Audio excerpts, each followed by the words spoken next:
कि यत् किंचित उपनतम असंविभज्य, जो व्यक्ति, किसी व्यक्ति के पास कोई भोजन आया या कोई वस्तु आई, वो बिना बांटे यदि खाता है तो वह नरक में जाता है। जीवन में जो भी मिला है उसे बांटकर खाना चाहिए।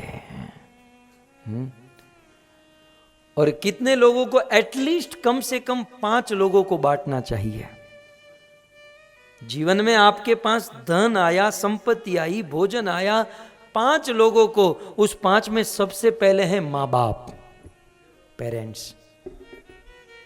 आपके जीवन में जो भी पैसा मिले, भले आप कमाते हो, आपके बूढ़े माँ बाप को जरूरत नहीं है, लेकिन फिर भी आप उनके हाथों में दोगे ना, एक अंतर से जो आशीर्वाद निकलेगा आपको धन्य कर देगा।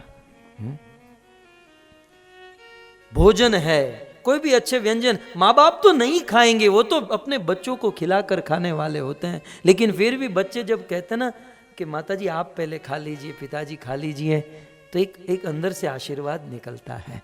ये पुत्र का धर्म है। तो जो भी जीवन में वस्तु मिलती है माँ बाप को खिलाए और फिर अपने बच्चों को पहले खिलाए, पहले बच्चों को भोजन खिलाए। जो भी अच्छी वस्तु हो पहले बच्चों को दे, फिर बचे तो हम लोग खाए। यदि स्त्री है तो पहले पति को खिलाए। ये तो बेचारा पति शाम को घर पे थका मांदा आया है और भोजन कर रहा है, पति कहता है पत्नी को कि तुम भी खा लो। नहीं, क्या है ना, मुझे भूख नहीं है। तुझे भूख नहीं है? तू सब्जी खरीदने गई तब मोइंगा सुमताम खाकर आई थी।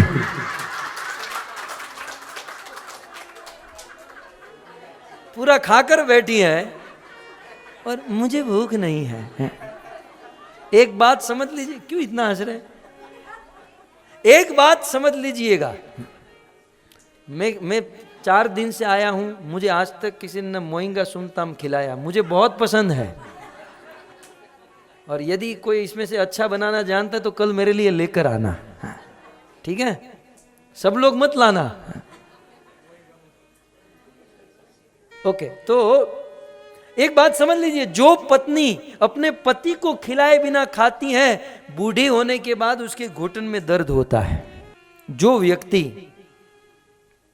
कम से कम 5 लोगों को बांटे बिना खाता है वो नरक में जाता है, और नरक का नाम है कृमि भोजन। तो पहले माँ बाप को खिलाकर खाएं, दूसरा अपने बच्चों को या अपनी पत्नी को खिलाकर खाएं, तीसरा किसी अतिथि को खिलाए। भोजन जो है, मैं भी भूखा ना रहूं, साधु भूखा न जाए। अतिथि को, हमारे देश में तो परंपरा हुआ करती थी, जब भोजन बनता था तो माँ अपने बच्चे को भेजती थी, जाओ पहले चौराहे पर कोई अतिथि, कोई भिक्षु, कोई साधु आया हो, उसे भोजन करा कराओ, फिर हम भोजन करेंगे, है ना? 4 और एक गाय माता, गौ माता को भोजन कराने के बाद ही भोजन करना चाहिए। हमारे देश में, हमारे वेदों में ये लिखा है कि भोजन का प्रथम निवाला, भोजन की प्रथम रोटी के ऊपर गाय का अधिकार है। ये तो माताएं भोजन की पहली रोटी गाय के लिए होती है, गाय को तो खिलाती नहीं, अपने पति को खिलाती है गर्मा गर्म, इसलिए पति बन गए बेचारे गाय जैसे। मतलब जो गाय का कोटा था वो पति खा गए, इसलिए हम लोग देखते पति सब बेचारे गाय, मैं तेरी गाय, गाय भी बड़ी होती है, मैं तेरी बकरी। खैर, लेकिन इस प्रकार दूसरों को बांट कर खाना चाहिए। जो दूसरों को बांट कर नहीं खाता वो कृमि भोजन नरक में जाता है। कृतवैव तृप्तिम भजत सदैव वंदे गुरु श्री चरणार वृंदम। गुरु कौन है?